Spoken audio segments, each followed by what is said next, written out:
কানাডাতে আসার প্রথম 1 মাসের মধ্যে বলতে গেলে আমার 25 বছরের জীবনে আমি যে পরিমাণ সমস্যার সম্মুখীন হই নাই, 1 মাসের মধ্যে আমি অলমোস্ট সব ধরনের কি বলবো, সব ধরনের সমস্যার সম্মুখীন আমাকে হইতে হয়েছে।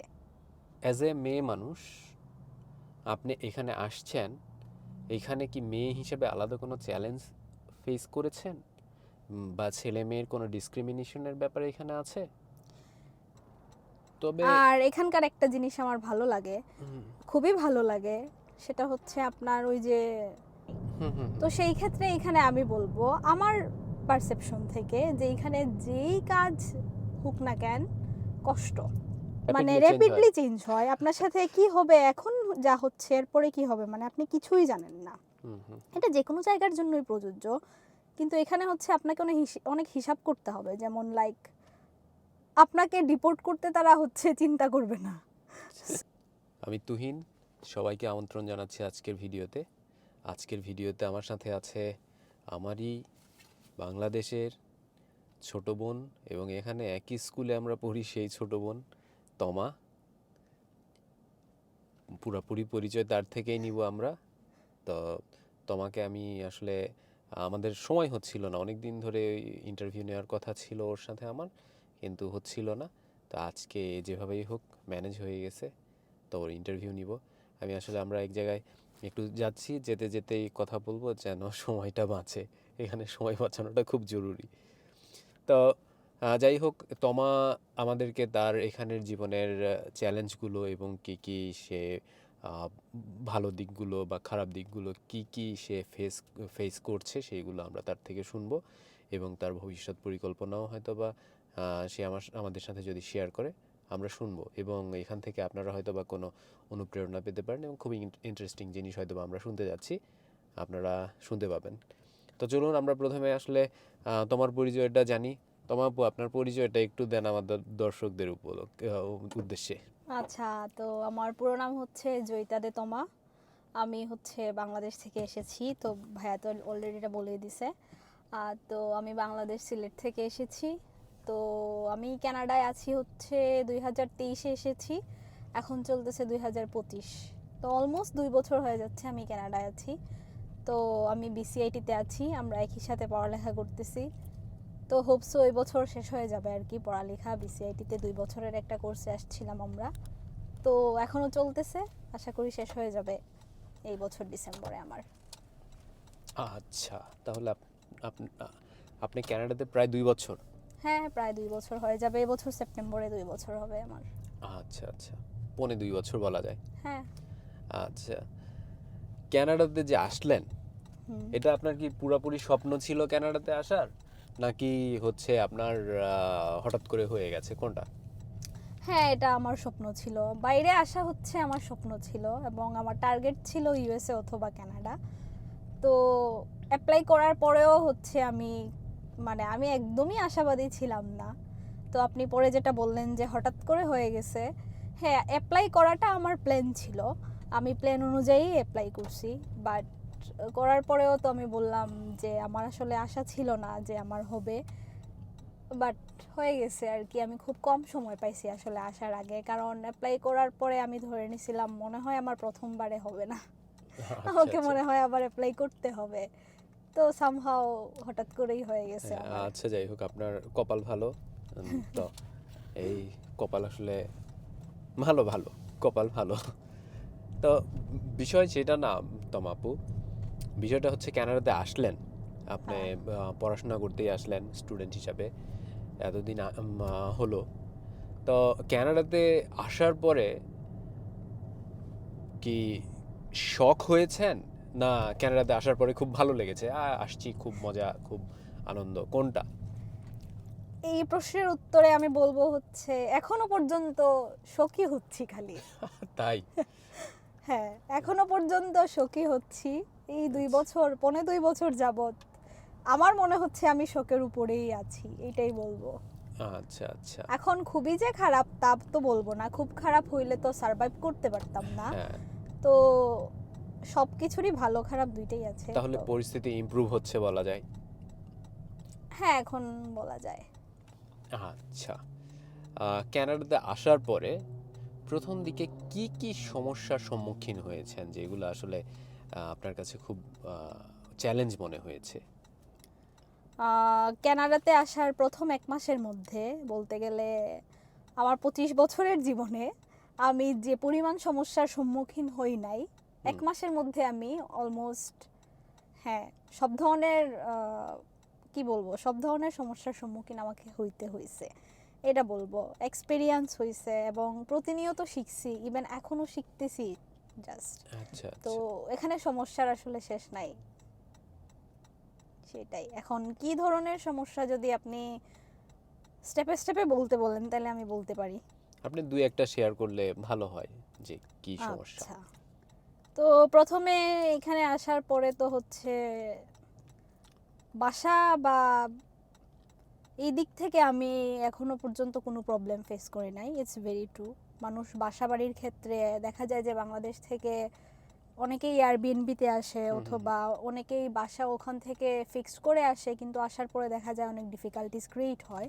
তো হ্যাঁ, ওইটা নিয়ে আমার কোনো ইস্যু নাই, এটা আমার মোটামুটি হচ্ছে আপনার স্মুদি আছে এখন পর্যন্ত।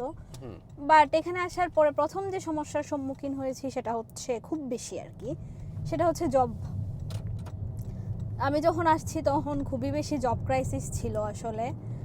আর আমি তো প্রথমে আসলে ইউনিভার্সিটি কানাডা ওয়েস্টে আসছিলাম, তো ওখান থেকে আমি পরে বিসিআইটিতে মুভ হয়েছি। তো আমার হচ্ছে খুবই খারাপ একটা অভিজ্ঞতার মধ্যে আমি বলবো, আমার খারাপ অভিজ্ঞতা যেটা, সেটা হচ্ছে এখানে আসার পরে আমি জানতে পারছি যে আমি আমার ইউনিভার্সিটিতে এনরোলই না। কারণ কি, আমি তাদের একটা ফর্ম ছিল, কনসেন্ট ফর্ম, আমি সেটা ফিল আপ করি নাই। তো এর জন্য হচ্ছে তারা আমাকে, আমি যখন আসলাম, আসার পরে হচ্ছে আমার ইউনিভার্সিটিতে আমি কন্ট্যাক্ট করতে গেলাম, তখন তারা আমাকে বলল যে তুমি তো আমাদের ইউনিভার্সিটিতে এনরোল না এখনো, কারণ হচ্ছে তুমি তোমার কনসেন্ট ফর্ম ফিল আপ করো নাই। তো এটার পরে তো আমি অলরেডি পুরা, মানে কি সিচুয়েশনের মধ্যে দিয়ে গেলাম আর কি বলবো। মানে আমি আসার পরে আমি যে উদ্দেশ্য নিয়ে আসছি এখানে, ওখানে আমার এই ভিত্তিই নাই কিছু, তারপরেও আমি এখানে আসছি। আচ্ছা। তো এটাই ছিল আমার সবথেকে বড় সমস্যা। তো আমি ইউনিভার্সিটিতে কন্ট্যাক্ট করলাম, আমার এজেন্সিতে কন্ট্যাক্ট করলাম, তাদের সাথে কন্ট্যাক্ট করতে করতে করতে করতে এক পর্যায়ে তারা আমাকে এই ডিসিশন দিল, আমার ইউনিভার্সিটি, যে আমি হচ্ছে এই সেমিস্টার কন্টিনিউ করতে পারবো না। আমি যে সেমিস্টারে আসছি, আমি হচ্ছে আফটার নেক্সট, মানে নেক্সট সেমিস্টার তাদের হচ্ছে প্রত্যেক 3 মাস অন্তর অন্তর একটা সেমিস্টার। তো বললো যে আমি আসছিলাম সেপ্টেম্বর ইনটেক 2023-এ। তো তারা আমাকে বললো যে কনসেন্ট ফর্ম আমি ফিল আপ করি নাই, তো আমি পুরাপুরি এনরোল না। তো আমি হচ্ছে কনসেন্ট ফর্ম ফিল আপ করলে জানুয়ারি থেকে আমি পুরাপুরি এনরোল হইতে পারবো। হ্যাঁ, আমার টিউশন ফিস দেয়া ছিল, সব কিছু দেয়া ছিল, কিন্তু তারপরেও তারা আমার সাথে এই নাটকটা করলো। কিন্তু পরবর্তীতে হচ্ছে সেম বাংলাদেশ সিলেট থেকে একজন আপু আসছে, উনি আমার সাথে কন্ট্যাক্ট করে আসছে। আপু বলল উনি কনসেন্ট ফর্ম ফিল আপ করে নাই, কিন্তু উনি ঠিকই ইউনিভার্সিটিতে এনরোলমেন্ট হয়েছে, উনার সব কিছু উনার স্মুথ হয়েছে, উনি ইভেন জানুয়ারি থেকেই ক্লাস জয়েন করতে পারছে। তো এই জিনিসটা আমার কাছে শক ছিল আসলে খুবই বেশি, যে আমি কনসেন্ট ফর্ম ফিল আপ না করার কারণে 3 মাস বসে থাকলাম, কিন্তু উনি কনসেন্ট ফর্ম ফিল আপ না করেও কন্টিনিউ করলো জানুয়ারি থেকে। এইটা একটা ভালো জিনিস। তবে কনসেন্ট ফর্মের আরেকটা মজার জিনিস ছিল ওখানে, যে আপনাকে কনসেন্ট ফর্ম পূরণ করতে হবে, কিন্তু কনসেন্ট ফর্মের সাথে আপনাকে স্টাডি পারমিটও দিতে হবে। কিন্তু বাংলাদেশে বসে স্টাডি পারমিট এখানে অ্যারাইভ না হওয়া পর্যন্ত স্টাডি পারমিট পাওয়ার কোনোভাবেই পসিবল না স্টাডি পারমিট পাওয়া। তো ওদের শর্ত হচ্ছে কনসেন্ট ফর্মের একটা অংশের সাথে স্টাডি পারমিট হচ্ছে জমা দিতে হবে ইনটেক শুরু করার জন্য। তো ওরা জানেই যে ভিসা আমাদের টিকিট করা হচ্ছে একটা নির্দিষ্ট সময়ের পর, 15 তারিখের পরে ওদের কনসেন্ট ফর্ম আমাদের পূরণ করতে হবে 1 তারিখের মধ্যে। তো ওইটা একটা প্রবলেম ছিল, যেটাকে পুরো ইলজিক্যাল একটা জিনিস ছিল না, আমার কাছে। তাইলে সেই ক্ষেত্রে আমি একটু দ্বিমত করব ভাই আপনার সাথে। কারণ তারা আমাকে বলছিল যে আপনি স্টাডি পারমিট তো পাবেন না, বাই দ্য টাইম আপনি হচ্ছে স্টাডি পারমিট না পাইলে আপনি হচ্ছে যেটা করতে পারবেন, মানে সেটা বাংলাদেশে থাকতে, কিন্তু বাংলাদেশে থাকতে আমি কনসেন্ট ফর্মের জিনিসটা জানতামই না।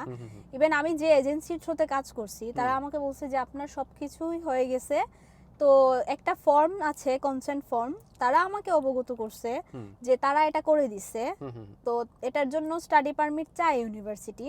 হুম তো স্টাডি পারমিট যদি আমার না থাকে তাহলে আমার পাসপোর্টের পেজে যে ভিসার যে হুম হুম। স্ট্যাম্পটা আছে ওটা আমি ছবি তুলে তাদেরকে হ্যাঁ। পাঠিয়ে দিলে চলবে। আচ্ছা, যাই হোক, এটা ওদের টেকনিক্যাল ব্যাপার। ওরা হ্যাঁ, এত স্টুডেন্ট নিয়ে আসছিল যে ওরা জায়গা দিতে পারে নাই, সেইটাই। সবচেয়ে বড় কথা হ্যাঁ, এটা। ইভেন কোন স্টুডেন্ট কিসে আসছে, কোন হুম স্টুডেন্ট কিভাবে আসতেছে ওইটাই তাদের কনসার্ন ছিল না। হ্যাঁ পরবর্তীতে আমি এটা আরো ক্লিয়ারলি বুঝতে পারলাম যখন ওই আপু হচ্ছে যার কথা বললাম হুম যে হুম উনি কনসেন্ট ফর্ম ছাড়াই ক্লাস করলেন।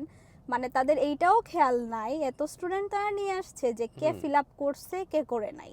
হ্যাঁ তাদের জাস্ট একটা ট্রিক হচ্ছে প্রত্যেক সেমিস্টারে হুম এইভাবে কিছু স্টুডেন্টদের আটকানো। আটকানো। এইটাই হচ্ছে তাদের মেন ইয়ে। হ্যাঁ, তো এরপরে হচ্ছে বিসিআইটিতে যাওয়ার পর আমি বলবো we are happy, I think এটা আমাদের ভালো একটা ডিসিশন হয়তো ছিল। আচ্ছা, যাই হোক, তো আরেকটা জিনিস এই পড়াশোনার ব্যাপারে একটু জানি, সেটা হচ্ছে আপু পড়াশোনা করছেন, বাংলাদেশেও আপনার পড়াশোনা করলেন, তারপরে কানাডাতেও পড়াশোনা করছেন। কানাডার পড়াশোনা কেমন, ভালো না খারাপ? এটা একটা কঠিন প্রশ্ন মনে হচ্ছে আমার কাছে। তো বাংলাদেশে পড়াশোনা করেছি, হ্যাঁ, কানাডার পড়াশোনা বাংলাদেশের, আমি এক কথায় উত্তর দিব, আমি এত ডিটেলসে যাচ্ছি না হুম হুম ভাইয়া হুম এটাই। হুম। তবে হ্যাঁ, আমি বলবো যে বাংলাদেশের পড়াশোনা থেকে কানাডার পড়াশোনা আমার কাছে ভালো লাগতেছে। আচ্ছা, ভালো। টিচারদের সাথে সম্পর্ক ভালো এখানে মনে হয়, তাই না? হ্যাঁ, টিচাররা অনেক সত্যি কথা বলতে গেলে এখানে টিচারদের সাথে কথা বলার অনেক স্কোপ পাওয়া যায়। হুম তারা আপনার সিচুয়েশন বুঝে, তারা আপনাকে ভালো মন্দ সাজেস্ট করে। ইভেন তাদের সাথে কথা বলতে আপনার কোনো দ্বিধা দ্বন্দ্ব কিছুই বোধ করতে হয় না। ইভেন বাংলাদেশে যে কার্টেসি মেনটেন করতে হবে, ওইটা করতে হবে, সেটা করতে হুম হবে, হুম হুম, এত বেরিয়ার নাই। স্টুডেন্টদের সাথে প্রফেসররা এক কথায় এই ক্ষেত্রে বলতে গেলে খুবই ফ্রেন্ডলি, হ্যাঁ খুবই ফ্রেন্ডলি। এক্সেপশন তো থাকেই এক হ্যাঁ। দুজন। আপনার 70 বা 75 ইয়ার্স ওল্ড যে টিচার হচ্ছে ডনা, হ্যাঁ, ও ডোনা ডিরেক্ট হোপার, বলে আমাকে ডনা বলবা। ইয়েস।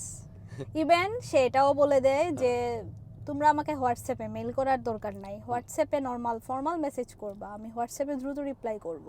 হ্যাঁ, মানে উনি খুবই, খুবই। হ্যাঁ খুবই আহ, ভালো। এতদিন হচ্ছে বিসিআইটিতে আমি এই 1.5 বছরে আমার মনে হচ্ছে she is the best one, হ্যাঁ আমি বলবো আর কি। হ্যাঁ, আমি আপনাকে আগেই এটা ইনফর্ম করেছিলাম, হ্যাঁ, তাই না? কারণ লাস্ট সেমিস্টারে আমি ডনার কাছে ক্লাস করেছি, এই সেমিস্টারে আপনি করছেন। হ্যাঁ, ইভেন ডোনা হচ্ছে মনে হয় আমাদের যে তৌহিদ ভাই, মানে হ্যাঁ। তুহিন ভাই যে হুম হুম। ভাইয়া, তো মনে হয় আপনার কথা জিজ্ঞেস করছিল ডোনার কাছে, উনি হ্যাঁ মনে হ্যাঁ হয় বলছে যে উনি আপনাকে চিনে বা ওনার হ্যাঁ, সাথে আপনার ভালো ডনার সাথে সম্পর্ক আমার ছিল। একটা হ্যাঁ, আলাপ সালাপ, মানে টিচারদের সাথে এখানে খুব ভালো ফ্রেন্ডলি আলাপ করা যায়, কোনো সমস্যা হ্যাঁ, নাই। তারপর মেগানও বেশ হ্যাঁ, ছিল। মেগান খুবই ভালো ছিল। হ্যাঁ, আর ডনা খুব এক্সপেরিয়েন্স, কিন্তু মেগান অনেক ফ্রেন্ডলি। ফ্রেন্ডলি, খুব বেশি ফ্রেন্ডলি। হ্যাঁ, তো এইটা হচ্ছে বিষয়, পড়াশোনার বিষয়টা জানলাম। আপনি জবের কথা বলছিলেন এইখানে। ও হ্যাঁ, আমি প্রথমে আচ্ছা, বলছিলাম। এখানে জব পাওয়া কেমন, কষ্ট না খুব সহজে জব নিয়ে এসে হাজির হয়, এই তুমি জব করো জব করো, কোনটা?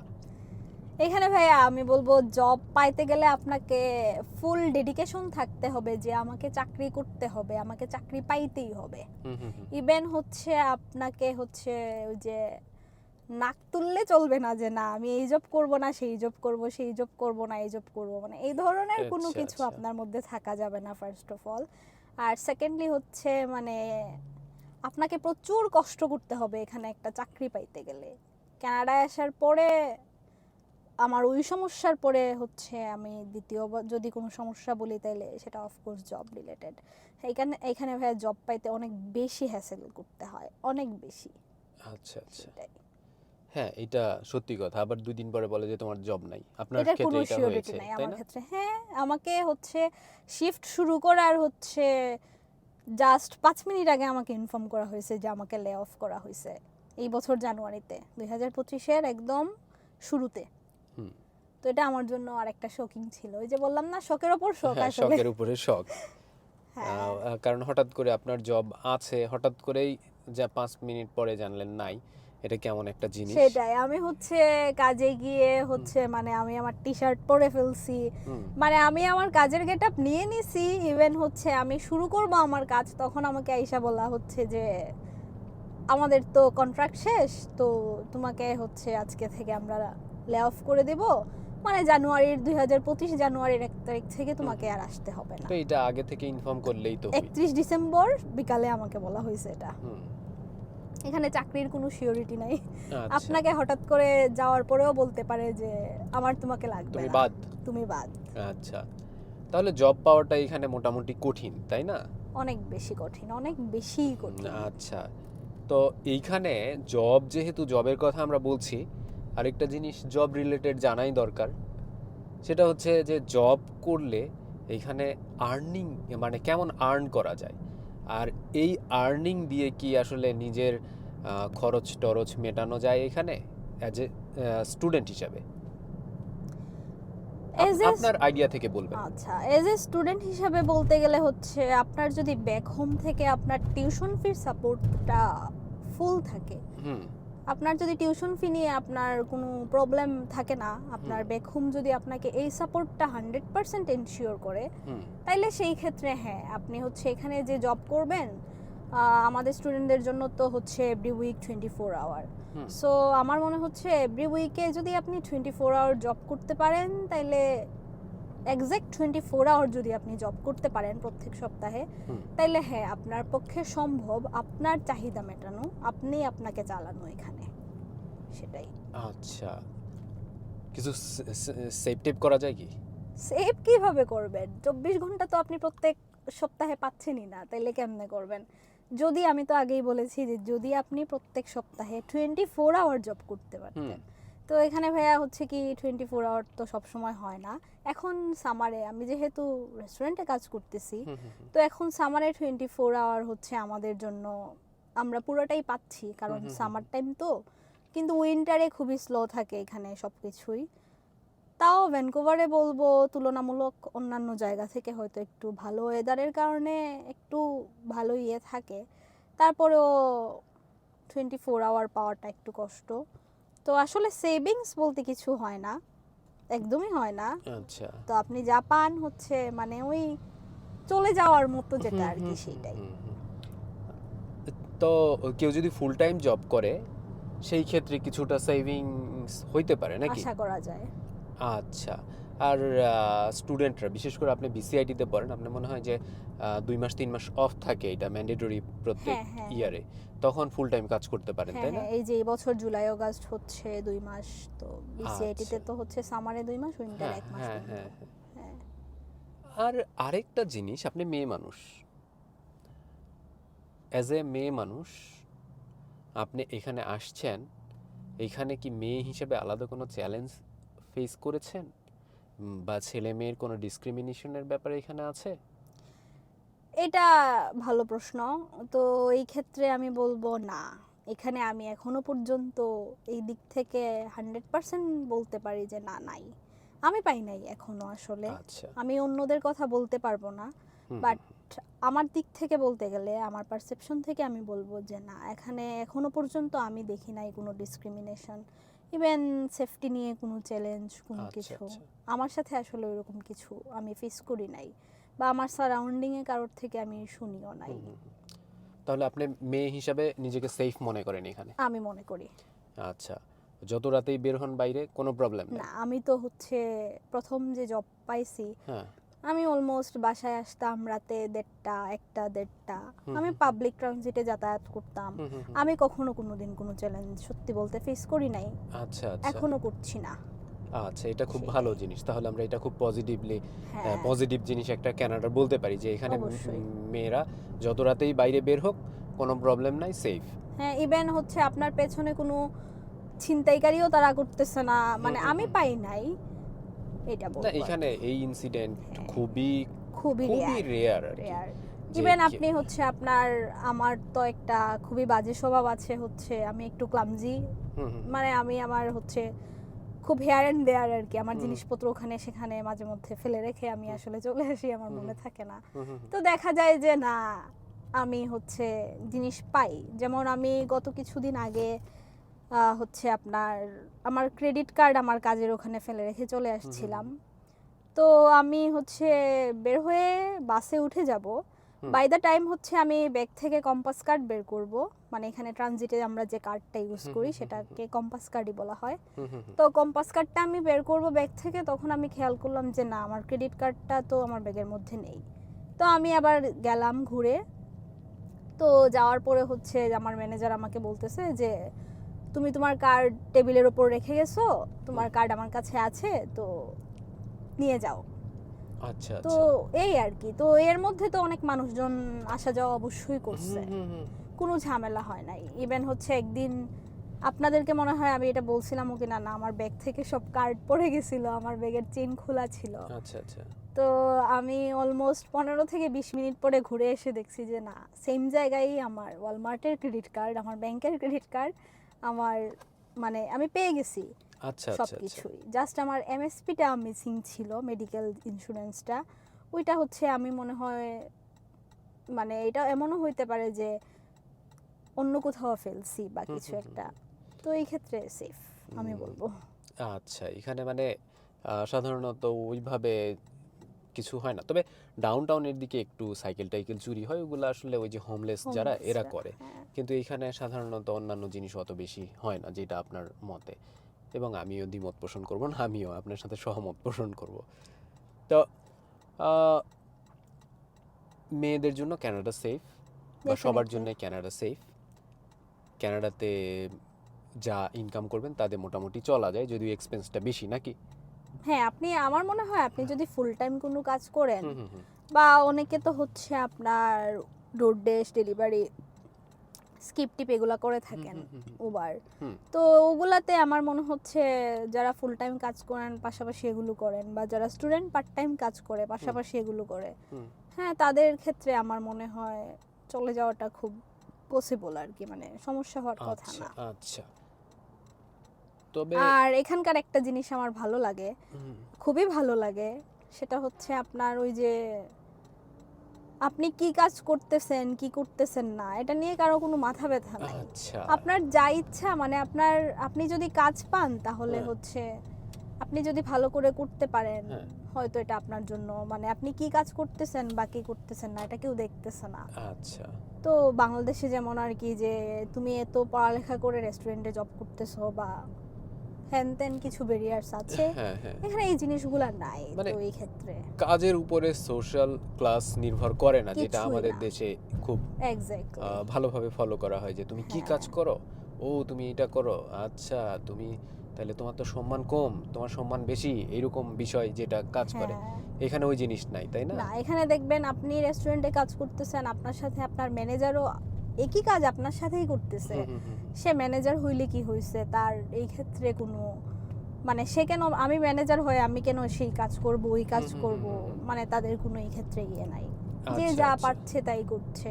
ইভেন হচ্ছে আপনার চোখে কখনো পড়ছে কিনা জানি না, বাট ওই যে দেখেন মাঝে মধ্যে এখন সামার টাইম আসছে, যে তারা মেশিন নিয়ে হচ্ছে ঘাস টাস কাটে বা হ্যাঁ ইয়ে হ্যাঁ করে। হ্যাঁ, ল্যান্ডস্কেপিং। হ্যাঁ, ও দেখেন অনেক রিটায়ার্ড পারসনরা হচ্ছে এগুলো হ্যাঁ করতেছে আপু, তাদের। এই বিষয়ে আমি বলতে পারি, আপনি যে বললেন একটা ভালো কথা বললেন, সেটা হচ্ছে আমরা যে বাসায় থাকি ওই লোক অলরেডি কানাডা পোস্টে জব করে, কানাডা পোস্টের মেইলম্যান বলে ওরা মনে হয়। তাহলে তো হ্যাঁ, সরকারি জব। সরকারি জব করে। সে পার্ট টাইম প্রত্যেক দিন 1-2টা করে ল্যান্ডস্কেপিংয়ের কাজ করে। ল্যান্ডস্কেপিং বলতে এইখানে বাড়িঘর যেই সামনের আগাছাগুলো পরিষ্কার করে, এটাকে ল্যান্ডস্কেপিং ও বলে আচ্ছা। এরা। তো ওই ল্যান্ডস্কেপিংয়ের জব করে। সে বলল যে আমি ল্যান্ডস্কেপিং করে আমার জবের থেকে বেশি ইনকাম করি। আমার ল্যান্ডস্কেপিং যদি আমি 2 ঘন্টা করি, আমার ইনকাম হচ্ছে $200 বা $150। হ্যাঁ, আর আমার এটাই। হচ্ছে জবের থেকে তো এত টাকা দেয় না। তো এরা এগুলা কিছু মনেই করে না। ওই লোককে দেখলে মনে হবে না যে ও বাড়ি পরিষ্কার করার কাজ করতেছে। তো এটা খুবই কমন এই জায়গায়, এটা পাবলিক এইগুলা সাইড হ্যাসেল করে নিজ জবের হ্যাঁ, হ্যাঁ, পাশাপাশি। হ্যাঁ। ওই যে আপনার হচ্ছে এখানে যে সামারে ইয়ে হয়, ক্রুইজ, যে কানাডা প্লেসে হ্যাঁ যে হ্যাঁ হ্যাঁ। ক্রুইজগুলো ওপেন হয়, ওখানে আমার বন্ধু জব করে, তো সে হ্যাঁ আমাকে বলল যে মানে এখানে এত রিটায়ার্ড পারসনরা জব করে, হ্যাঁ। মানে বলার মতো না। এখানে ওয়েটার ওয়েট্রেস ক্লিনার মানে সবাই হচ্ছে আপনার রিটায়ার্ড, তারা হচ্ছে পার্ট টাইম এখানে কাজ করতেছে। হুম। তো বলল যে সবাই রিটায়ার্ড হয়ে তো কাজ করে, মানে হ্যাঁ, এইখানে এটা আমি দেখেছি যে অনেক রিটায়ার্ড পারসন আপনার হচ্ছে জব করে এখনো, তাদের বয়স 70 আপ বা 60 আপ, তারা রিটায়ার্ড করে গেছে কিন্তু জব করতেছে অন্যান্য হ্যাঁ জব। এরা জবকে কিছু মনে করে না, পরিশ্রম করার বিষয়টা। আচ্ছা, এটা যখন বললেন আমি পরিশ্রমের বিষয়টা আসি। বাংলাদেশে তো ছিলেন, জব করছেন কি না আমি সেটা জানি না। তো বাংলাদেশের লাইফস্টাইল আর এখানের স্টাইলের মধ্যে কি পার্থক্য আছে? যে পরিশ্রমের বিষয়টা নিয়ে যদি বলেন স্পেশালি, যে বাংলাদেশে এতটা পরিশ্রম করতে হয়, এখানে বাংলাদেশে রিল্যাক্স না এখানে রিল্যাক্স লাইফ? এইটার হচ্ছে দুইটা দিকই আছে, বাংলাদেশের আর এখানকার দুইটাই আলাদা আলাদা, রিল্যাক্স বলেন পরিশ্রম বলেন। হ্যাঁ, বাংলাদেশে থাকতে আমি একটা এটা তো ইংলিশ একদম মিডিয়াম পরে স্কুলে জব পড়েছি। করতাম। আচ্ছা আচ্ছা। তো আমি হচ্ছে তখন তো স্কুলে জব করতাম আসলে, খুব বেশি ফিজিক্যাল ওয়ার্ক ডান যেটা সেটা হইতো না। কিন্তু এখানে এই ক্ষেত্রে একটু আলাদা, এখানে সব জবেই হচ্ছে ওয়ার্ক ডান হয়, আপনি যাই কাজ করবেন না কেন আপনার ওয়ার্ক ডান হয়। আচ্ছা তো আচ্ছা। বাংলাদেশে হচ্ছে মনে করেন আমি স্কুল থেকে বাসায় চলে আসলাম, আসার পর হচ্ছে বাসায় মা আছে, রান্না বান্না কিছুই করতে হচ্ছে না। বাসায় আসছি, এসে হচ্ছে আমি যখনই বাসায় আসি বাসায় মা আছে, তো মা রান্না করে একদম হচ্ছে টেবিলে খাবার রেডি করে রেখে দিচ্ছে আপনার জন্য, আপনি আসবেন, ফ্রেশ হবেন, খাবেন, দ্যাটস অল। তারপরে হচ্ছে আমি জবের পাশাপাশি হচ্ছে এক দুইটা টিউশনও করছি। তো সন্ধ্যার পরে আমি বের হইতাম, বের হয়ে বন্ধু বান্ধবদের সাথে মাঝে মধ্যে একটু আড্ডা টাড্ডা দিয়ে টিউশন করে, আমার এত বাসায় রেস্ট্রিকশন নাই বা ছিল না। 9টা 9:30টার মধ্যে বাসায় চলে আসলেই হতো, এর বেশি আবার ইয়ে করা যাইতো না। তখন দেখা যেত যে সেই ক্ষেত্রে বাবা একটু চিল্লাপাল্লা করতো, রাতে কেন আসছো হ্যান ত্যান। তো তারপরেও ছিল, আমার মনে হবে যে সেটা একটু ইজি গোয়িং ছিল, বাট ফুল রিল্যাক্স ছিলাম যে সেটা বলবো না। কারণ বাংলাদেশে তখন ওইটা মাথায় ছিল যে আমাকে হচ্ছে ওই ইংলিশ মিডিয়াম স্কুলে জবটা কন্টিনিউ করলে চলবে না, আমাকে আরো কিছু করতে হবে। বা একটা বাংলাদেশের ইয়েতে তো পারসেপশন থেকে তো আপনাকে সরকারি চাকরি করেন, আপনি একটু পড়ালেখা করলে বা আপনার ফ্যামিলি থেকে এটা একটা প্রেশার থাকে, ক্যাডার হইতে হবে। তো ওই ক্ষেত্রে বাংলাদেশে বলতে গেলে বলবো যে না, এই ক্ষেত্রে একটু প্রেশার ছিলই। তো এটা হচ্ছে একটা ইয়ে। তবে হ্যাঁ, ওই যে রিল্যাক্স বলতে কি, মানে আমি জাস্ট স্কুলে গেলাম, জব করলাম, বাসায় আসলাম, বা আমার ওই যে স্কুলের জবের পরের যে বেতনের যে টাকাটা, ওইটা আমাকে বাসায় কেউ জিজ্ঞেসও করতেছে না যে এই টাকাটা তুমি কি করছো, এটা কই যাচ্ছে, মানে এই ধরনের প্রশ্ন কেউ কোনোদিন করেও নাই। মানে আমি চাকরি করতেছি, মানে আমার মা বাবা কোনোদিন এটাও জিজ্ঞেস করে নাই, আমার মনে হয় না জিজ্ঞেস করছে যে তোমার স্যালারি দিয়ে তুমি কি করতেছো, আসলে কখনো জিজ্ঞেস করে নাই। তো এই আর কি, তো দেখা যেত যে ওই ক্ষেত্রে বলতে গেলে রিল্যাক্স যেটা আর কি, মানে খাবার দাবার বাসায় এসে রেডি পাচ্ছি, নিজের এইগুলা নিয়ে কোনো প্যারা নিতে হচ্ছে না, এইটা খাবো না সেইটা খাবো এরকম চয়েস দিতে পারতেছি। তারপরে হচ্ছে আপনার টাকা পয়সা যেটা বললাম যে আমি এই টাকা কি করতেছি কেউ আমারে জিজ্ঞেস করতেছে না। তো এই ক্ষেত্রে রিল্যাক্সের ক্ষেত্রে আমি এই দুইটা কথাই হয়তো একটু বেশি বলবো। আর এইখানকার জিনিসটা হচ্ছে কি, এখানে আপনি যাই কাজ করেন না কেন, আমি অন্যদের কথা বলতে পারবো না, বাট আমার হচ্ছে আমি এতদিন পর্যন্ত যাই কাজ করছি আমার ফিজিক্যালি আমার একটা ওয়ার্ক ডান হচ্ছে, যেটা বাংলাদেশে হয়তো ওই রকম হয় নাই। তো সেই ক্ষেত্রে এখানে আমি বলবো আমার পারসেপশন থেকে যে এখানে যেই কাজ হোক না কেন কষ্ট, আচ্ছা এত ইজি না। হ্যাঁ, আপনি চাইলেও হচ্ছে আপনাকে হচ্ছে মানে আপনি বসে থাকতে পারবেন না, আপনার পেছনে যারা থাকবে তারা এত অ্যাক্টিভ থাকবে যে আপনি চাইলেও আপনি বসতে পারবেন না। এদের দেখে আপনার লজ্জা লাগবে যে আমার থেকে অনেকে আছে যে আমার থেকে বড় বড়, তারা আমার থেকে 6 গুণ বেশি কাজ করতেছে, আমি দেখতেছি, তো আমি তো সেই ক্ষেত্রে ইনঅ্যাক্টিভ হয়ে থাকতে পারবো না, আমাকে কাজ করতেই হবে। সো সেটা একটা ফ্যাক্ট। আর আরেকটা হচ্ছে যে দিন শেষে আপনি বাসায় এসে আপনি কি খাবেন আপনাকে এটা প্রিপেয়ার করতে হবে, আপনি কি কালকে টিফিন নেবেন আপনাকে সেটা মেক শিওর করতে হবে। আপনি রান্না আপনার কতদিন চলবে না চলবে, বাজার কি আছে না আছে, মানে আপনার পুরা A to Z লাইবিলিটিটা আপনার উপর থাকতেছে, আচ্ছা যেটা বাংলাদেশে ছিল না। স্যালারির ব্যাপারটা যেটা বললাম যে না আমি হচ্ছে কি পাইছি না পাইছি, কি করতেছি না না করতেছি, এটা নিয়ে আমার মা বাবার কোনো মাথা ব্যথা ছিল না। কিন্তু এইখানে আমি যে টাকাটাই পাচ্ছি বা যে টাকাটাই পাবো, আমাকে চিন্তা করতে হবে যে আমার 15 দিন অন্তর অন্তর একটা করে পেচেক আসতেছে, আমাকে এটা সেভ করে চলতে হবে, কারণ আমাকে বাসা ভাড়াটা দিতে হবে। কারণ আমার সেমিস্টার ফি লাইবিলিটিটা যদিও আমার ফ্যামিলির কাছে আছে, আমি তো তাদেরকে বেশি প্রেশার দিতে পারবো না। এই এই জিনিসটা আমাকে মাথায় রাখা লাগবে। তো সেই ক্ষেত্রে অবশ্যই হিসাবের একটা ব্যাপার স্যাপার থাকে, আচ্ছা যেটা অনেক প্যারা। আর রিল্যাক্স বলতে গেলে হচ্ছে উইকলি 2 দিন 3 দিন অফ থাকলে এখানে আপনি আপনার ইচ্ছা মতো যা ইচ্ছা তাই করতে পারবেন। লাইফ উপভোগ। হ্যাঁ এক্স্যাক্টলি, যা ইচ্ছা তাই করতে পারবেন। Like nobody will bother you যে কি করতেছো না করতেছো। এটা একটা ভালো জিনিস। রিল্যাক্সের কথা বললাম, এখানে কেউ কাউকে বলার কিছু নাই। তমা আপু, আমি হচ্ছে আর বেশি বাড়াবো না, 2 থেকে 3টা জিনিস আর জিজ্ঞাসা করব আপনাকে। হ্যাঁ একটা জিনিস হচ্ছে, বাংলাদেশ থেকে আসছেন, বাংলাদেশি মেয়ে, সিলেটের মেয়ে আপনি। হ্যাঁ, সিলেট আমি যদিও কোনোদিন যাই নাই, যাব ভবিষ্যতে, হয়তো বা আপনি গেলে আপনার সাথে দেখা করতেই যাব। তো যাই হোক, সেটা বিষয় না। সিলেট বা বাংলাদেশ, কানাডাতে আছেন প্রায় 2 বছর। হ্যাঁ, বাংলাদেশে কি মিস করেন আপনি? প্রথমে বলতে গেলে খাবার দাবার। খাবার দাবার। আচ্ছা।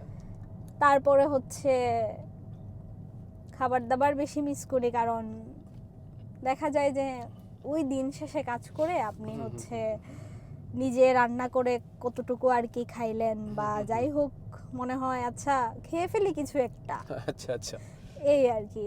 অথবা বাইরেও আপনি কোনো রেস্টুরেন্ট পাইলে, বাঙালি রেস্টুরেন্ট তো আর পাচ্ছেন না, তো খাবার দাবার। তারপরে হচ্ছে ফ্যামিলির তো একটা বিষয় থাকেই, ফ্যামিলি ফ্রেন্ডস বাংলাদেশে হচ্ছে যেমন অ্যাভেলেবল ছিল ওখানে তো আর ওই রকম কিছু নাই। চাইলেও হচ্ছে ওই স্কোপগুলা ক্রিয়েটও করা যায় না আসলে, কারণ সবাই ব্যস্ত থাকে। তো ওই যে বললাম বাংলাদেশে হচ্ছে সন্ধ্যার পর, অনেক সময় হচ্ছে সন্ধ্যার পর বের হইলাম, ফ্রেন্ডদের বললাম চলো ঘুরি আড্ডা দেই, একটা টাইম পাস যেটা, সেটা আসলে হয় না, অথবা ফ্যামিলির মানুষজনদের নিয়ে। তবে ওই যে মাঝে মাঝে এখানে আবার ঘুরতে গেলে হয়, ঘোরা হয় অবশ্য, আপনাদের সাথেই 1-2 বার ঘুরছি। তো হ্যাঁ, বাংলাদেশের অনেক কিছুই মিস করি, তো খাবার দাবার, তারপর হচ্ছে ফ্যামিলি, এনভায়রনমেন্ট যেটা সেটাও। আচ্ছা আচ্ছা, এই আর কি। কানাডার যদি 2টা পজিটিভ দিকের কথা আপনাকে জিজ্ঞাসা করি, 2টা পজিটিভ দিকের কথা জিজ্ঞাসা করি, তাহলে কোন 2টার কথা বলবেন? প্রথম বলবো যে আপনার স্বাধীনতা আপনার কাছে, এইটা হচ্ছে কানাডার একটা পজিটিভ দিক অবশ্যই। আর দ্বিতীয়ত বলবো যে হচ্ছে আপনি হচ্ছে এখানে যদি সুযোগ পেয়ে যান, আপনি যদি আপনার লাইফে এখানে বিল্ড আপ করে ফেলতে পারেন, তাইলে হয়তো জীবনে আপনাকে আর পেছনে কি হচ্ছে না হচ্ছে বা পেছনে কি হইছে না হইছে ওগুলা গোনার টাইম থাকবে না। আপনাকে হয়তো আর অন্য দিকেও কনসেন্ট্রেশন দিতে হবে না, যদি আপনি এখানে লাইফ বিল্ড আপ করে ফেলতে পারেন। এটা আমি পজিটিভ দিক বলতেছি, কারণ আমার মনে হচ্ছে এই 2 বছরে আমি, মানে আমার এক্সপিরিয়েন্স থেকে আর কি, আমি জাস্ট এটা বলতেছি আর কিছু না। তো জীবন উপভোগ করার জন্য আমি বলবো যে অফকোর্স এই জায়গাটা বেস্ট। কানাডা ভালো। হ্যাঁ আচ্ছা, আমরা আপনার মতামতই শুনতে চাই। আমার মতামত আমি বলতে আসিনি, আপনার মতামত শুনতে এসেছি। আমার প্রত্যেকটা অতিথির থেকে তাদের নিজস্ব মতামত শুনতে চাই, কারণ বিভিন্ন জনের বিভিন্ন মতামত কোনো না কোনো দর্শকের কাজে লাগবে, তাই না?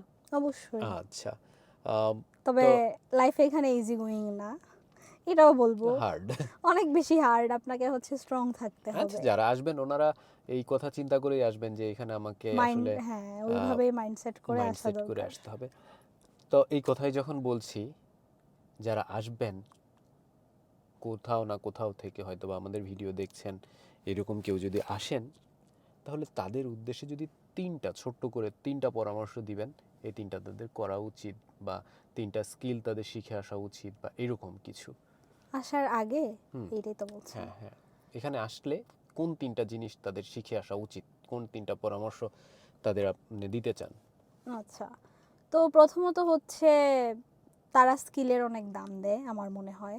হুম হুম তো প্রথমে হচ্ছে গাড়ি চালানোর যে স্কিলটা, আমার মনে হয় সবারই হচ্ছে ড্রাইভিং লাইসেন্স নিয়ে আসা উচিত হুম বা হুম গাড়ি চালানোর স্কিলটা থাকা উচিত। হুম, তারপরে হচ্ছে দ্বিতীয়ত বলি যদি, তাইলে হচ্ছে আপনার স্কিল, যে কোনো স্কিলই এখানে বিল্ড আপ করা যায় ভালো। মানে আপনার যদি হচ্ছে বাংলাদেশে যে জিনিসগুলো আপনি পাচ্ছেন না, হুম হুম হুম হুম, যেমন ধরেন বাংলাদেশে অনেক ফেসিলিটিস কম, লাইক আপনি ফ্রিল্যান্সিং বলেন বা যাই বলেন না কেন, ওই ধরনের যদি ভালো কোনো স্কিল থাকে আইটি রিলেটেড, হুম তাইলে হুম হয়তো এই জায়গাটা আপনার জন্য ইউটিলাইজ করার জন্য বেস্ট হুম একটা হুম হুম প্লেস। হুম হুম, আর তৃতীয়ত হচ্ছে বলবো আপনাকে স্ট্রং এনাফ থাকতে হবে এখানে এসে সারভাইভ করার জন্য।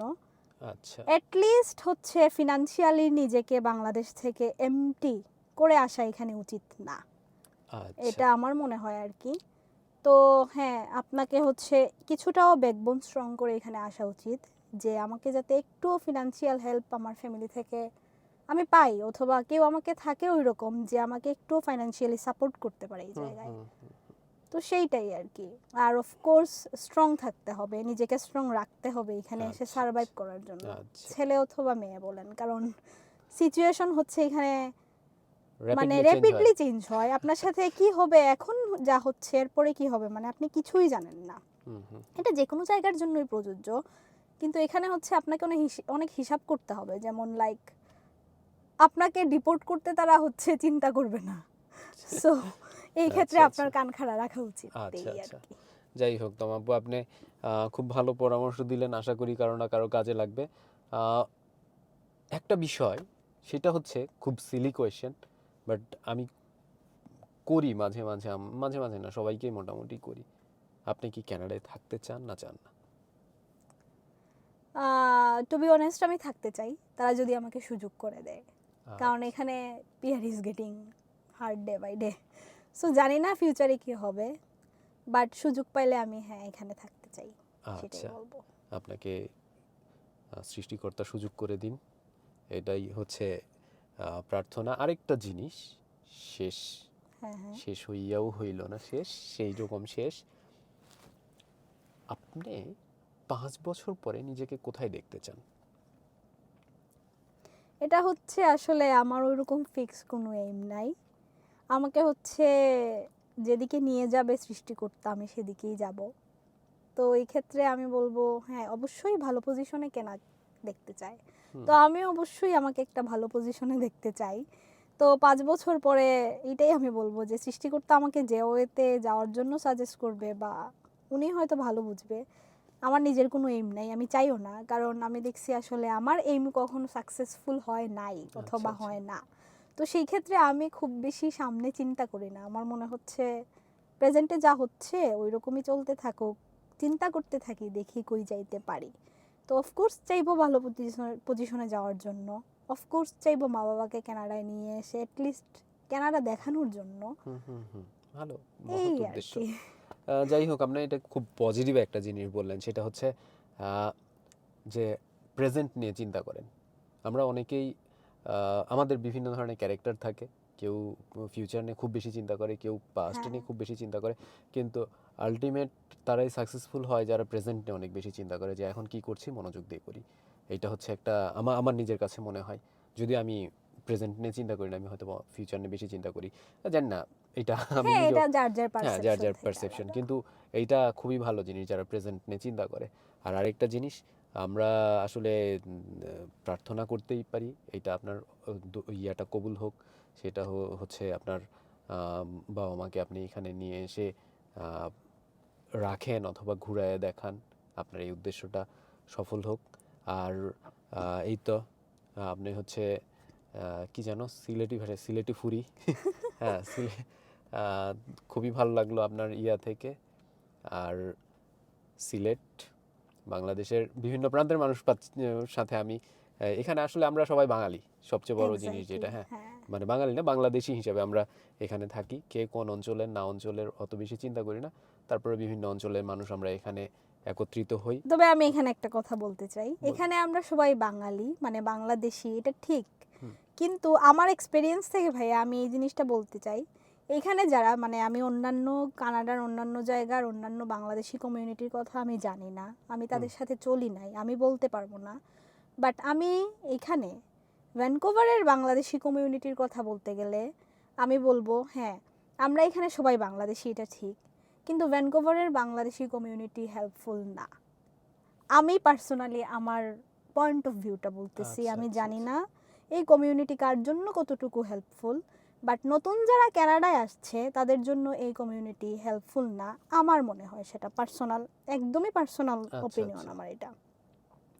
তো এই আর কি, এটা আমার খারাপ লাগা থেকেই বলতে পারেন, আমি জাস্ট আচ্ছা, শেয়ার করলাম, আপনার নাথিং ব্যক্তিগত এলস। অভিজ্ঞতা আছে জন্য এক্স্যাক্টলি। আপনি বললেন। আমার আসলে এরকম কোনো ব্যক্তিগত অভিজ্ঞতা নাই, বা আমার আসলে কমিউনিটি সম্পর্কে, কমিউনিটির কে কি এই সম্পর্কেও আমার কোনো আইডিয়া নাই। এই জন্য আমি আসলে জানি না, এই বিষয় নিয়ে আমার কোনো ধারণা নাই। তবে আমি সরাসরি বলে ফেললাম, হ্যাঁ, এই আর কি। অনেকেই এই জিনিসটা বলে। আমার এখানে 2-4 জন এসেছিল, যারা আমার সাথে ইন্টারভিউ দিয়েছে, যাদের সাথে আমি আলোচনার মাধ্যমে অনেক কিছু জানতে পেরেছি। তারা এই কমিউনিটি সম্পর্কে খুব একটা জানি না। আমি নিজে, যেহেতু সেই এটা আমার ক্ষেত্রে অভিজ্ঞতা কিন্তু না। আপনি ইন্ডিয়ানদের দিকে ও মাই তাকান, গড! তাদের কমিউনিটি, পাঞ্জাবিদের দিকে তাকান, তাদের কমিউনিটি, মানে তারা হচ্ছে একজন আরেকজনকে কিভাবে হাত ধরে হ্যাঁ, টেনে তোলা যায় এই সেটা ক্ষেত্রে করে। তারা খুবই, মানে তাদের বন্ডিং খুবই ভালো, আচ্ছা, তারা খুব বেশি সাপোর্টিভ। আচ্ছা, বাট আমাদের কমিউনিটি একদমই ওইরকম না আর কি। আচ্ছা, আচ্ছা। মানে আপনি একটা জবের ক্ষেত্রে যদি পুরানা কাউকে রেফারেন্স দেওয়ার জন্য বলেন, মানে তাহলে সে এটাও করতে রাজি হয় না আর কি। আচ্ছা, আমার আচ্ছা। একদম ব্যক্তিগত অভিজ্ঞতা থেকে এটা হ্যাঁ, বলা, আর হ্যাঁ, কিছু না। যাই হোক, এটা আশা করি তাদের হয়তোবা কোনোদিন আ মু দৃষ্টিভঙ্গির পরিবর্তন হবে।